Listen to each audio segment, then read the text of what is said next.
আসসালামু আলাইকুম। অনেক সময়ই অনেক রোগী আমাদের কাছে এসে বলেন যে স্যার ডায়াবেটিস থাকলে আমরা অপারেশন করতে পারবো কি না। এই যে প্রশ্নটা এটা খুব স্বাভাবিক, কারণ এখন ডায়াবেটিস খুব কমন। তো ডায়াবেটিস রোগীদের অপারেশন করার ক্ষেত্রে আমাদেরকে কিছু নির্দিষ্ট নিয়ম মানতে হয়। আমরা প্রথম যে কথাটা সবচেয়ে গুরুত্বপূর্ণ মেসেজ, যে ডায়াবেটিস থাকলেও অপারেশন করা যাবে, কিন্তু যেই কেসগুলো ইমার্জেন্সি না, সেক্ষেত্রে আমরা চেষ্টা করি ডায়াবেটিসটা নিয়ন্ত্রণে এনে তারপর অপারেশন করার জন্য। এই ক্ষেত্রে উনি যে ওষুধ খাচ্ছেন সেটা দিয়ে যদি নিয়ন্ত্রণে থাকে তাহলে তো আলহামদুলিল্লাহ।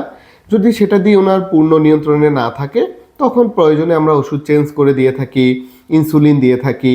তখন আমরা ডায়াবেটিস নিয়ন্ত্রণে আনার পরে তারপরে সাধারণত আমরা অপারেশনটা করে থাকি।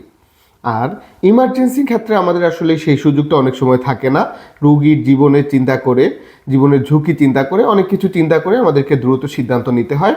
সেক্ষেত্রে আমরা কিছু নির্দিষ্ট ফরম্যাট আছে, আমরা সেই ফরম্যাট অনুসারে ডায়াবেটিসটাকে ওনার যে অপারেশনের আগের সময়টা, অপারেশনের সময়টা, অপারেশনের পরের সময়টা আমরা ওই নিয়ম অনুসারে রেখে ওনার ডায়াবেটিসটাকে কন্ট্রোল করে থাকি।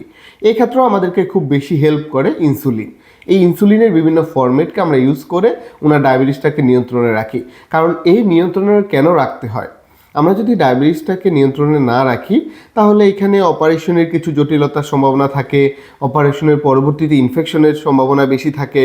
এই যে সম্ভাবনাগুলো যাতে না হয় বা এই সমস্যাগুলো যাতে না হয়, সেজন্য আমরা চেষ্টা করি যে আমাদের যে রোগীরা আমাদের কাছে আসেন, যে কোনো সাবজেক্ট, যে কোনো সার্জারি, শুধুমাত্র আমার সাবজেক্ট না, অন্যান্য সাবজেক্টেও যখন আমরা কোনো অপারেশন করতে যাই তখন আমরা চেষ্টা করি যারা আমাদের কাছে ডায়াবেটিস নিয়ে আসেন বা যেসব ডায়াবেটিক রোগী আমাদের কাছে অপারেশনের জন্য আছেন, তাদের ক্ষেত্রে আমরা ডায়াবেটিসটাকে কন্ট্রোল করে অপারেশন করার জন্য, অথবা আমরা ইমার্জেন্সি ক্ষেত্রে সেই ডায়াবেটিসটাকে একটা নিয়ন্ত্রিত ফরম্যাটে রাখার জন্য চেষ্টা করি।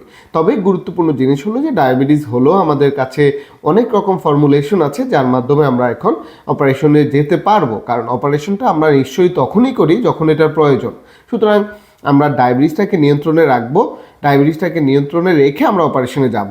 আর যাদের ডায়াবেটিস আছে তাদেরকে আমি এখনই বলবো যে আপনারা চেষ্টা করবেন আমাদের যে নিয়ম আছে, ডায়েট, ডিসিপ্লিন অথবা ড্রাগ, যে ফর্মুলেশন আপনার ডায়াবেটিসটা কন্ট্রোল থাকে সেটা চেষ্টা করবেন মেনে চলার জন্য। তাহলে আপনারা ভালো থাকবেন এবং সুস্থ থাকবেন। তো আপনাদের সবার জন্য শুভকামনা। আসসালামু আলাইকুম।